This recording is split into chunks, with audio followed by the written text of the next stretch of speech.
নমস্কার। অনেকেই রয়েছে ভারতের মহাকাশ চর্চাকে ঠিক ভালো চোখে নেয় না, মানে একটু বেঁকা চোখে নেয়। তাদের কথাবার্তা একটু তাচ্ছিল্যের ভাব থাকে। এমন কথাবার্তা বাইরের দেশের লোকেও বলে, মানে প্রতিবেশী যারা রয়েছে তারাও বলে, এমনকি যারা এদেশে বসবাস করে এই রকম কিছু মানুষ রয়েছে তারাও বলে। সেটা চাচা হতে পারে, কাকা হতে পারে, যে কেউ হতে পারে। কিন্তু এই সমস্ত মানুষরা যে ধরনের বক্তব্য সামনে রাখে সেগুলো শুধুমাত্র অস্বস্তিকর নয়, এই বক্তব্যগুলোর মধ্যে দিয়ে বোঝা যায় যে তাদের মধ্যে দেশের প্রতি কোনো রকম শ্রদ্ধা বা ভক্তি কোনো কিচ্ছু নেই। আর এটা তখনই তাদের পেট থেকে মুখে আসে যখন বোঝা যায় যে এরা ঠিক কতটা অশিক্ষিত। আজকের প্রতিবেদনটা যখন আমি শেষ করব তারপরে আপনারা এটাকে চেক করে দেখবেন যে কতজন কত রকম কথা বলছে, এবং বেশ কিছু মানুষ তাদের বক্তব্যগুলো দেখবেন। মানে কয়েকদিন আগে আমি একটা ভিডিও করেছিলাম, তো যেখানে ডিডকিং সম্পর্কে একটা কথা বলেছিলাম যে দুটো স্যাটেলাইটকে ভারত একসঙ্গে জুড়ে দিয়েছে, সেটাকে আবার ভুয়া ভুয়াও বলা হয়েছে। সেই মেসেজও আমি পেয়েছি, আপনারাও হয়তো দেখেছেন। তো যাই হোক, সেই সমস্ত মানুষদের উদ্দেশ্যে আজকের প্রতিবেদন। একবার তাদেরকে দেখান যারা আপনাদেরকে এই ধরনের কথাবার্তা বলে, যারা লেখেন এখানে এসে, তাদের জন্য আজকের এই প্রতিবেদনটি। 2015 থেকে 2024 মানে যে সালটা আমরা পেরিয়ে এলাম, এর মধ্যে বিদেশি স্যাটেলাইট লঞ্চ করেছে ভারতবর্ষ, এবং সেই বিদেশি স্যাটেলাইট লঞ্চ করার ফলে ভারতের রোজগার হয়েছে 143 মিলিয়ন মার্কিন ডলার। পরিমাণটা কত বললাম? 143 মিলিয়ন মার্কিন ডলার।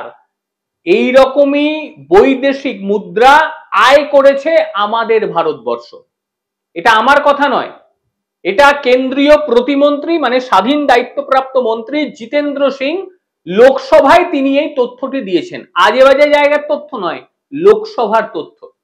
এবং তিনি এই মহাকাশ যে খাত, এটা তিনি দেখভাল করেন। লোকসভায় লিখিত জবাবে মন্ত্রী জানিয়েছেন যে 2015 জানুয়ারি থেকে ডিসেম্বর 2024 পর্যন্ত, মানে 10টা বছর, এই 10 বছরে লঞ্চ করা হয়েছে 393টি বিদেশি স্যাটেলাইট এবং 3টি ভারতীয় গ্রাহকের স্যাটেলাইট। এই স্যাটেলাইটগুলি বাণিজ্যিক ভিত্তিতে লঞ্চ করা হয়েছে। ইসরো পিএসএলভি ও এসএসএলভি যে লঞ্চ ভেহিকেল এর দ্বারা উৎক্ষেপণ করেছিল। 2014 সাল থেকে এখনো পর্যন্ত 34টি দেশের স্যাটেলাইট লঞ্চ করেছে আমাদের ভারতবর্ষ, এবং এর মধ্যে উন্নত দেশের সংখ্যাও যথেষ্ট বেশি। বললে পরে বুঝবেন যে কতটা পরিমাণ স্যাটেলাইট লঞ্চ করেছে। সবচেয়ে উন্নত দেশ হিসেবে আমরা যাকে মনে করি আমেরিকা, তারা 232টি স্যাটেলাইট লঞ্চ করিয়েছে আমাদের দেশকে দিয়ে, মানে ইসরোকে দিয়ে।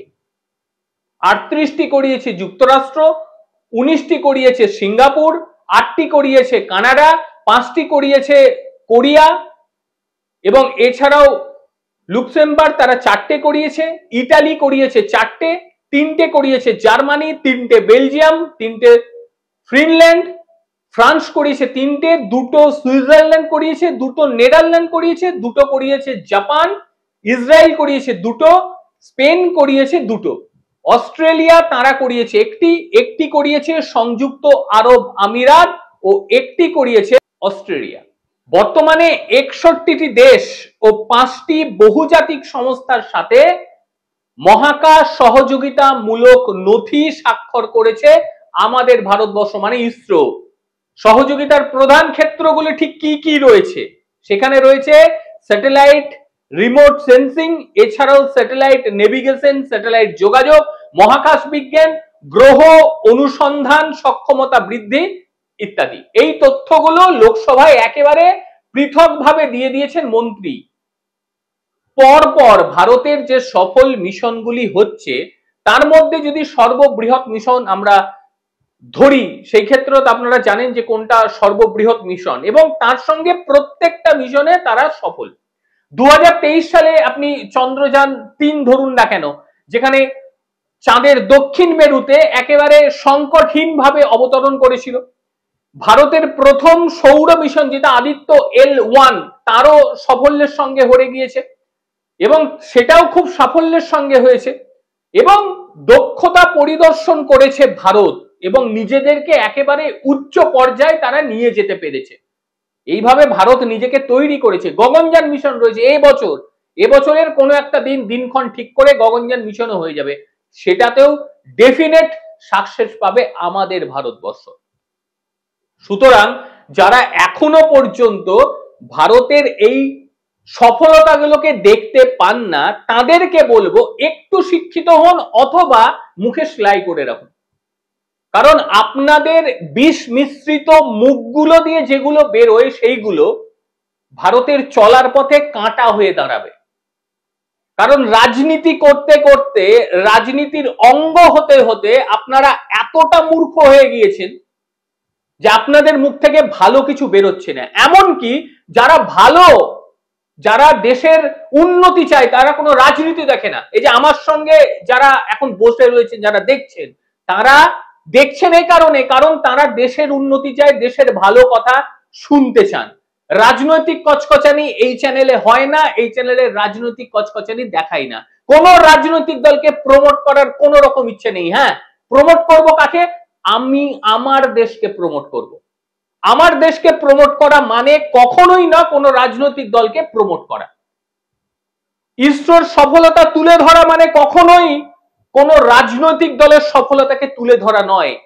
এইটা যবে মানুষ বুঝবে না, তবে দেশকে শ্রদ্ধা করতে শিখবে, দেশের উন্নতি কোন দিকে হয় সেই দিকে ভাববে, দেশের সফলতাগুলোকে আনন্দের সঙ্গে মেনে নেবে। মানে পরিস্থিতি এমন আকারে দাঁড়িয়েছে যে ভারত যদি কোনো জায়গায় সফল হয়, সেইখানেও রাজনীতি খোঁড়ার চেষ্টা করবে, যে কিভাবে খুঁড়ে সেখান থেকে রাজনীতি বার করব। আর রাজনৈতিক নেতারা, তাদেরকেও তো বোঝেন। এই যে ইসরো কোন রাজনৈতিক দলের বলা যায়? আমরা বলবোই না, বলার জায়গাতেই আমরা নেই। ইসরোর জায়গায়। ইন্ডিয়ান ডিফেন্স কোন রাজনৈতিক দলের বলা যায়? অবশ্যই বলবো না, কারণ এরা নিজেদের মতন করে কাজ করে এসেছে, করে যাবে আগামী দিনে, এটাই আমাদের ভরসা। আজকের প্রতিবেদন আপনাদের ঠিক কি রকম লাগলো অবশ্যই জানাবেন। আর আজকের এই প্রতিবেদন নিয়ে যদি কোনো অবজেকশন থাকে অবশ্যই জানাবেন। আমার যদি কোনো ভুল ত্রুটি হয়ে থাকে সেটাও বলবেন। প্রত্যেকে ভালো থাকবেন, সুস্থ থাকবেন। আবারও দেখা হবে অন্য কোনো দিন অন্য কোনো ভিডিওতে। ততক্ষণের জন্য নমস্কার।